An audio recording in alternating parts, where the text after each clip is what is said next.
Hello and welcome to our midweek podcast here at First Baptist Church. My name is T. Hamilton. I'm the pastor here, and this is my friend back in action today, Molly Brock. Last week, you weren't in the podcast. I was not.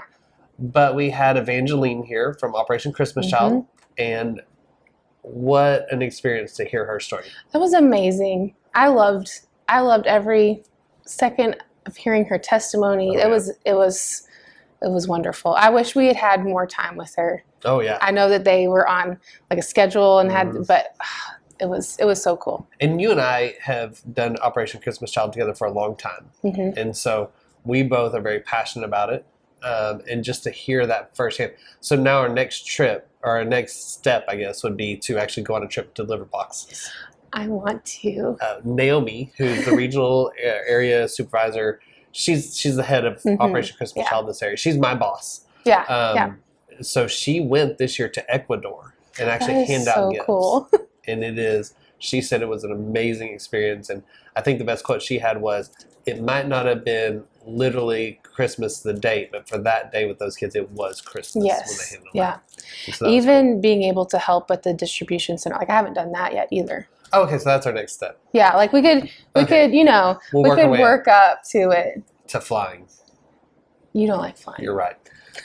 So, really cool to hear her speak, to hear her testimony, hear her story. You're right. She had a heck of a speaking tour. She was in Abilene for several days. She was here. She went back to Abilene, was on KGNZ on the radio. I was so glad she made time to podcast with us. Yeah. And then she was going to Brownwood and picking up in that area. And she's from Kansas City. Yeah. So she's been away from her home for a little bit from her husband and her two girls. I know. But it's just really cool. Very thankful that she was willing to do this because it has such an impact. We can, like you said a couple weeks ago, we can watch the videos that Operation Christmas Child sends out and as promotional stuff, but it's so much more real when they come and they're talking to you about their experiences. And, we got to see her personality shine through that too. And she's so fun. She's a lovely person. Not my favorite thing she said, but it was pretty funny. So it was up there. When she said, y'all, did I say that right? Yeah, I know. Y'all. I was like, she did great. You nailed it. Yeah. Perfect. I had a good time talking with her afterwards about, because my sister-in-law's boyfriend is Filipino. And so I had a good time talking with her afterwards about her experience in the Philippines growing up. And they actually grew up. On the same island. Yeah. But like she said, there's over 7,000 islands, and it changes based on high tide or low tide. And so that was really cool to talk to her about that and hear her story of her life growing up, but then also how God got her out of that. But she still has a heart for those people that are living there, literally by that dump. And she was talking afterwards about a ministry that she would like to start to go and live there and minister to those people. And she said, at first she was suspicious of this people that want to start a church and hang out with the kids from the dump. And she's kind of suspicious about that. And I think that's a warning to all of us when we do missions. When we come into a situation that is not a normal situation for us, we're going to be greeted with suspicion because they don't understand that. The people we're going to see don't understand the love of Christ in that way. And so they are suspicious. They don't know the love that we know. And so they don't understand why we're there. And so we have to be careful with that and respectful. Yeah, that was really good. Be respectful of it and also be patient. Yeah. With anything I see, like the people who were there obviously had a lot of patience in that process because I'm sure it was a slow process of building community and having relationships with those people. So. And, Jerry talked about the social gospel a couple weeks ago. Maybe that's the way we get back into our voice back in the world. And I know social gospel, there's people who kind of push back at that saying. But it shows how that worked in her life. They knew that they couldn't get to her just talking about Jesus. Right. So they invite her to chop vegetables. I know, yeah. They serve her a meal. Yeah. They take care of her. And all of a sudden she understands the love of Christ. And so I think that's a valid point that gone are the days of just standing on the street corner handing out tracts. Yeah. No, I think we have to show love. Yeah, you have to get in there. Have to, and in that case, literally get your hands dirty. Literally get your hands dirty. Yeah. And just, but really great experience talking to her and listening to her hearing her story. If you haven't watched the test or the video from last week, go back, watch it, listen to the podcast. She does a phenomenal job of telling her story, and I just really appreciated her time. So, Evangeline, if you see this, thank you so much for being a part of it and still giving us something to talk about a week later. So we really appreciate that. Yeah. For us here at First Baptist Church this Sunday, we start a new series, Finding God in the Movies. And we started with Mr. Holland's Opus. Uncharacteristic for T. Hamilton. Definitely. I'm pretty sure everybody knows that by now. Oh, yeah. It has been one of my more challenging, like second to maybe like doing a series on Revelation. This might be how hard it would be. But I think I would actually, like Revelation, I would work a little bit better than this one does. But we started with Mr. Holland's Opus. Yes. 1995. Mm-hmm. Richard Dreyfuss. I don't know what other movies he was in. I really was thinking, I can't remember. He's in more. I've watched him. But it's a really great movie. So much so that there were people coming up afterwards talking about, I haven't seen that forever, I'm going to go back and watch it. Mm-hmm. And then others who said, man, that's why I became a teacher. That's the effect I wanted to have.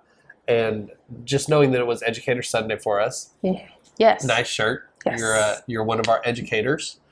And so just knowing it was that Sunday, I thought it was a perfect movie to fit in there for that day. Yeah.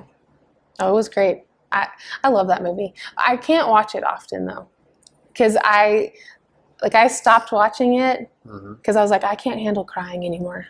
It is emotional. It's so emotional, and I get emotional throughout the whole. I'm not just like, oh, the end. The end is emotional for me, but like, the whole thing. Yeah. Like when they, oh my goodness, when they find out their son is deaf, I just cry. Yeah. I cry so hard. Not that that's like the end of the world, but like music was such a thing for them. Yeah. So it just, I cry. I cry through everything. It is. But I'm an emotional movie. Crybaby. And I'm usually not. But I have found out when it comes to, like for me, getting emotional happens when I see the movement of God. Yes. And so in that movement or in that story, there's life change. And he's not. That doesn't talk about his Christian life or anything like that, but that's how we should be every day. Yeah. Our lives as Christians should affect others in such a way that it's life-changing. Mm-hmm. And so that's where it made the connection for me. I kept going back for those. Like, I don't want to tell too much of the story because I don't want to ruin the end if someone hasn't seen it. And I was like, it's 1995. Yeah, no, it's okay. If they haven't seen it by now, too bad for them. Yeah, no. I caught myself and it was too late.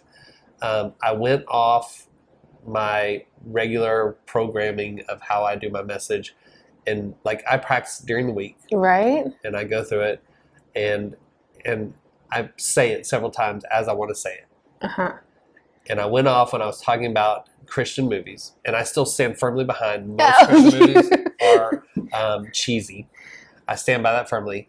But then I said, except for Chronicles of Narnia, and then I said the Twin Towers. Yes. I meant to say the Two Towers. Right. And the Lord of the Rings trilogy. But by the time I said Twin Towers, I was like, well, I messed that up. And I jumped back on script. So that was my mistake for the week or for the Sunday. When you said that, I was thinking, I don't think that's what he meant to say. No, it's definitely not a movie that I know of. So I'm correcting that officially here and now. Okay. The Two Towers. I think that's what it was. But it's the Lord of the Rings series. Those are epic Christian movies that I still believe the book's better. Yeah. But those are great. Yeah, yes.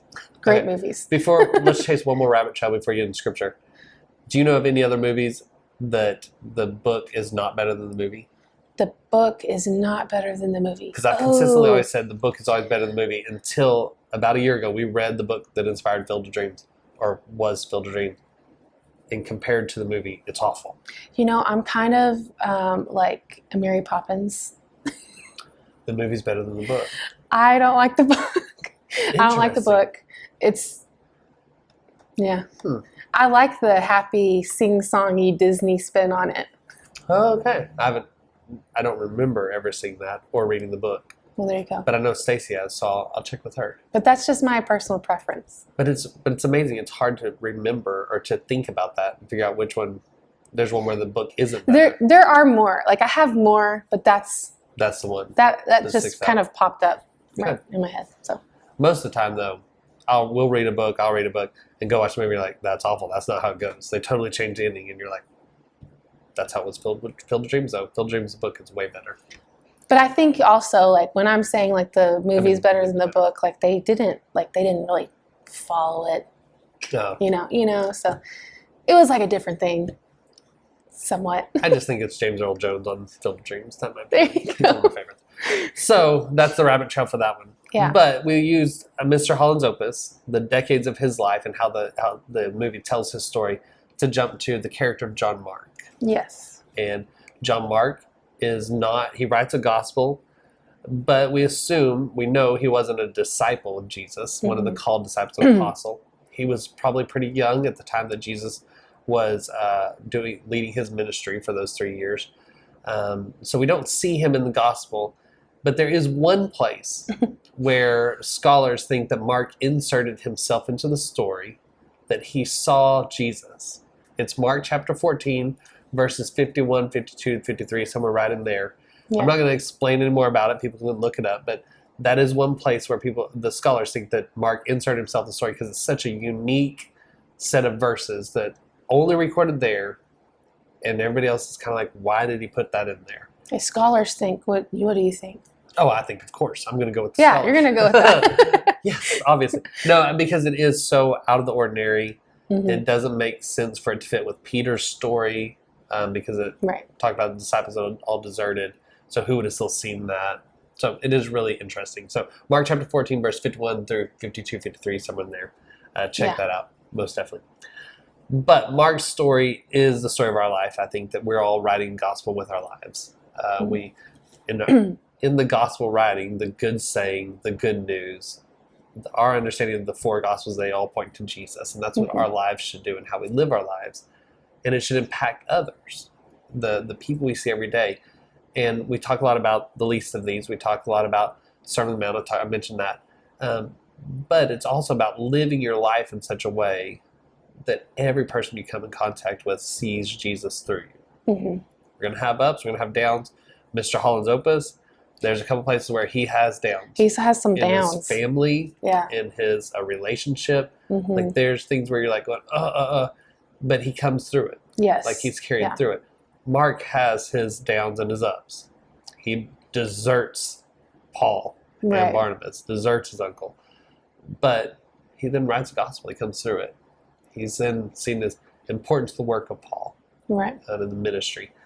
And so so I think it's a great picture for our lives, a modern day parable, if you will, for our lives, of how no matter where we end up, our lowest of lows, Jesus can still bring us out of that if we're faithful. Yeah, and that's something that we constantly are talking about, that it's good to see how these people in the Bible, like they're doing, like messing up the same way we're messing up. We're all messing up. And it's, that's life, unfortunately. Well, I talked to Glenn Harrison afterwards. He was talking about, they had talked about Mr. Holland's opus in class, and they were like, oh, there's those places where he really doesn't do well, and there's some things that he does. And he said, well, then you can't read the Bible either. Exactly. Because King David, man after God's own heart. I know, also was after Bathsheba. Exactly. So there's But if the Bible was filled with all perfect people who, or didn't record how they messed up, that would be awful. We'd have no hope. We would feel like there's no way we could live up to this standard, this expectation and there is an expectation of how we should live. But the hope of living up to that, it'd be like, oh, we can't ever do that. But we have proof time and time again of people failing and God still saying, I'm going to meet you. I'm going to meet you where you are. I'm going to pull you out. But you got to be willing to meet me there too. Because the only ones who don't pull it out are the religious leaders like the Pharisees. Who have hardened hearts and they don't want to. Yeah, and it's not like they didn't have a chance to. Because Nicodemus did. Exactly. I was just about to bring that up. Like there was a chance for that, and if they had been open, to what Jesus was trying to tell them, and it shows us our dependence on Him. Like we can't do it on our own. Yeah. When David falls, it's because he's on his own. Exactly. It's not because he's spending time with God at the time. And, right. And we're always faithfully doing what God's called him to do. We're always spiraling when we're trying to do it by ourselves. Yes. Yeah. Agreed. Yeah. Agreed. And when we finally realize I can't do this by myself, that's when we start climbing back up the hill. Yeah. And so when you said can't do it by myself, I think it's also the Christians or the people that we put around us. So I talk about my decades, my 20s and my 30s, and the difference there from just kind of a struggle with the church in general. And it wasn't that I was surrounded by a bunch of bad people. It was that I had certain people who really did steal my passion, that I lost the focus on where God was calling me, what was God doing, and it beat me up. Yeah. Like I was convinced that I wasn't going to go into ministry. I was done. I was like, if this is the way God's people are, I'm out. And but the 30s saw me coming here, and though there have been highs and lows, this is where Stacey and I found family. Right. This is where we found close friends who we walk with in community, and that we found, at least for me, I found that passion again. And I've just been able to sit back and say, God, whatever you want to do, I'm willing. Because when I came here in 2009, I thought youth ministry was my last stop. Yeah. And now, then I'm a family minister, now I'm pastor. I never would have dreamed. I would have argued with you till I was blue in the face. Yes. About it. I do know that. Yeah. And because my thought was I had other things I'd do. I was fine with staying in Sweetwater forever. But youth ministry was where I was going to be. And when that was done, I was done. It's part about the people who you're surrounding yourself with also. Absolutely. If you have good Christian friends who love the Lord and are following also and trying to figure out what this Christian life's all about and how we do that faithfully, I think it helps also. It does. If you have that support system lifting you up, and you're also doing that for them. I mean, it's not just but it's a completely different thing when you have people around you supporting you. I remember being in some the dark age. We'll call them the dark ages. I have some dark ages, and it's like, it absolutely had everything to do with who I was around, and who I was choosing to just oh, it's okay if I hang around them. That's fine. No, it's not. No, it's not. No, it's not. I mean, there's fine line. You need to share the love of Jesus with them. Yeah. But you have to surround be careful who you bring in your inner circle, I guess. Exactly. So this week we transitioned to another movie. I don't know if I should say the movie. Here's what I'll do. Okay. The theme for this month, or for this Sunday, is Youth Serve Sunday. Right. So the youth are going to be feeling, like the children did a couple weeks ago, the youth will be feeling a lot of the stuff that happens. Service, passing the plates, reading scripture. They're doing everything but really the message. So that's the theme for Sunday. I won't say what the movie is. It's youth. So it's going to be like Napoleon Dynamite or something.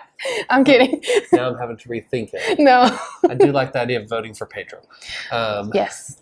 But that's where we're going. I won't say what the movie is per se, but I'm excited about it because we watched the movie. I think Stacey and I watched it Sunday. I think we watched it Sunday again. And it's a favorite. All right. It's a favorite. Well, I'm excited. Hopefully you'll be there at 10:30 this Sunday to join us for Finding God in the Movies and look at how we can create a modern day parable out of that. And we'll see you then. Bye. Bye.